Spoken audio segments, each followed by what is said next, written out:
It's Mental Health Awareness Week. Welcome back to another Today Years Old video. I'm a consultant recovering from burnout, and on this channel I share my burnout busting tips and productivity hacks to beat the burnout once and for all. Firstly, I just want to say thank you to everyone who has watched, liked, reached out, commented on my previous video about the reality of having a burnout. I have honestly been overwhelmed by the number of lovely messages I've received and people saying that they really needed to hear that they can really relate to what I was feeling. And if you haven't already seen that video, link in the description below, check it out. It's just an honest view of how I experienced burnout. And that's why I wanted to make this video, which is, if you like, the sequel, part 2, where I talk about help and getting help. And I'm going to break this video into 3 parts, timestamps down below. Firstly, break the myths. And secondly, the informal help. And lastly, formal help. Informal just meaning like your friends, your colleagues, untrained help. Formal being kind of trained medical assistance. Firstly, let's dispel the myths. There is no shame in asking for help. See, society is very hypocritical. On the one hand, we say that insanity is doing the same thing again and again, but expecting a different result. But if asking for help is just saying, I want something to be different, then we shouldn't put a stigma around people who are brave enough to put up their hands and say, I think something needs to change. Which brings us to the second myth. There's this assumption that if you put your hand up and say, I need some help, you need to know exactly what type of help you want and where you want it to come from. And again, that's also rubbish. When I first recognised that I wasn't going to be able to cure this burnout by myself, I raised my hand and I said, I need some help. I don't know what it is. I don't know what it looks like, but I recognise that I need something or someone else to help me know what the help is. And actually, that's a hugely brave step in itself.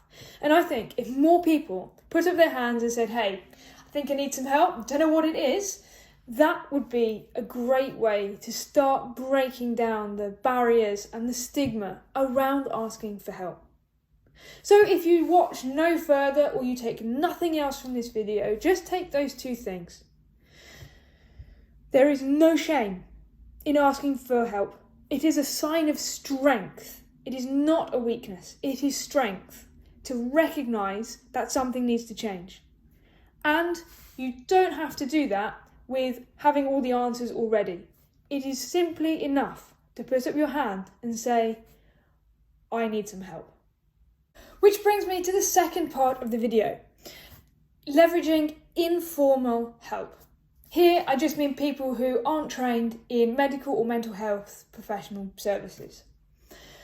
Don't underestimate the power of your network, like your friends, your family, colleagues, partner, dog, cat, whoever. If you are open and honest with them, there is a huge amount of help you can get almost unconsciously by just having that transparent, open relationship. And it starts with a very simple question. How are you? It's something we ask people all the time, but a lot of the time we don't listen to the answer. I watched a documentary, which I'll include a link down below, on the BBC by Roman Kemp, and he made a point that's really resonated with me, which is it tends to be the start of the conversation.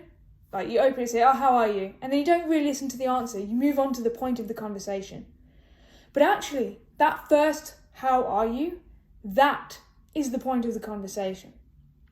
And actually bringing that into our conscious awareness and making an effort to ask other people that when we speak to them and really listen to the answer. That is where it starts. And he met a group of guys in this documentary who came up with this ask how you are twice rule.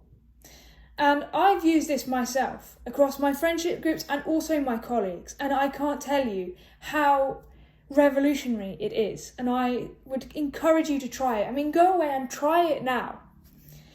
When you ask somebody, how are you, and I'm exactly the same, initially they will say fine, and then you'll move on to something else. But if you ask a second time, so how are you, then they will actually tell you. And there's something about, I don't know why this is from a kind of scientific perspective, but I can tell you it works.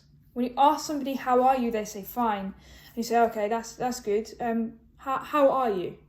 And then they really tell you. That is how open and honest, transparent relationships are formed. When I was going through the depths of burnout, there were a few people who I knew were going through the same thing at the same time. And each day we would just reach out, check in on each other. How are you? How are you twice? And we would just be honest. And if it wasn't a great day, we would say, it's not a great day, to be honest. And we would talk through why that is. And we would do it in whatever form felt right. So sometimes it's actually easier to type to somebody than it is to FaceTime them or call them. And of course this was lockdown, so you couldn't meet them. But actually just having that core group of people to talk to, and that you're also helping, you kind of create this informal support network that has absolutely crucial to my burnout recovery, and I know is true of lots of other people too. But you can only do that if you're honest with them. And if you're honest with them, you have to first be honest with yourself. I found that the network of informal support was enough to get me through the worst of the burnout. But sometimes you do need some more formal support, and there is no shame in that either. There are two ways that you could get formal support, and I'm going to talk about the support in the workplace and support in medical profession. First, in the workplace.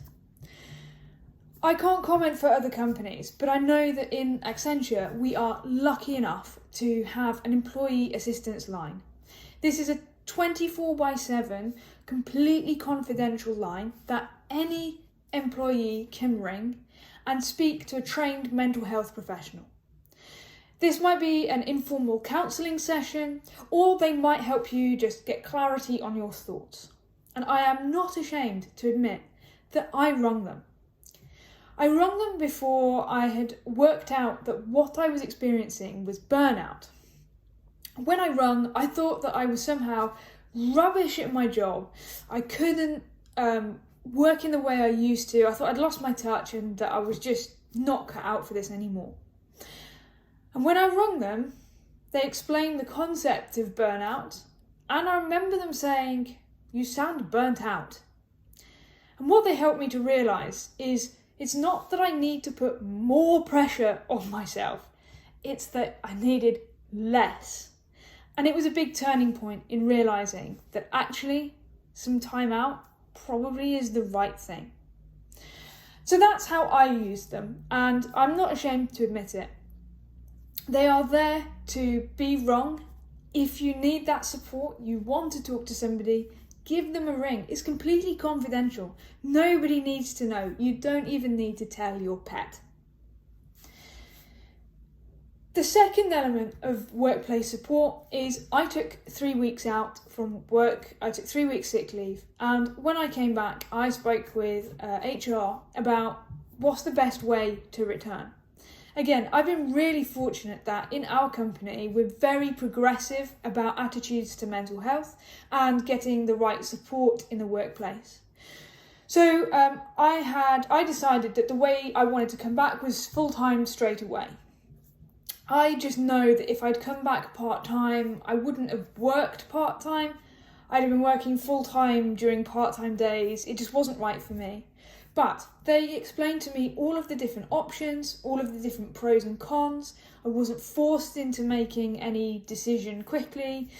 They really took time to work through the best ways. And if you're going through something similar, I would absolutely recommend to build a good relationship with whoever it is from HR or occupational health that you're talking to, because being able to be open and honest and transparent with them will help them be able to put the right help in place for you. Although I can't comment for other employers, I can say that the organisation I work for is incredibly progressive. I've not been paid to say this, it's genuinely my experience, and I have found that the more honest you are, the better help you can get, or the more appropriate help you can get for your situation. Maybe you've already done that, or maybe that's not right for you. You want to look at some medical help, and maybe you want to do both. What can you do there? One way to approach this is speak to your GP. I spoke to my GP to get signed off on a sick note. I didn't request any kind of counselling, any mental health services, and I didn't request any medication. Medication for depression or anxiety is something I looked into, but isn't something I felt right for me. I had friends who've taken it, and I've seen all of the spectrum of reactions. There have been people for whom it has been life-changing and it's been essential to their recovery. There have also been people for whom the side effects have outweighed the benefits. And there have been people for whom, frankly, it's made no difference at all. Based on that, I didn't feel like it was right for me personally, though I absolutely did my research. But if it's something that you want to explore, then I would encourage you to have an open, transparent discussion with your GP, or if you've got private healthcare with maybe a private healthcare professional, and explore that. The most important thing is asking for help is as much about knowing what your options are so you can make an informed decision as taking the help itself. So let's just summarise the key takeaways from this video.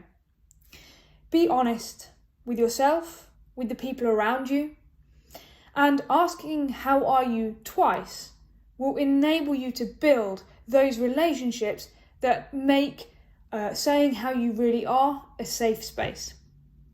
And finally, if you do need medical, professional, mental health help, don't be afraid to go out there and ask for it.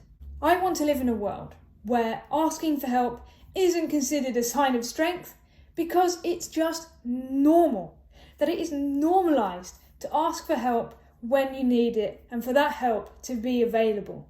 And I have hope that one day we will live in that world, and we are making progress towards it every day. And I hope that this video is my contribution to making today's world a little bit better. Thank you so much for watching. I hope you enjoyed it. If you did, please like, comment, subscribe, drop me a message, and join me in the next video.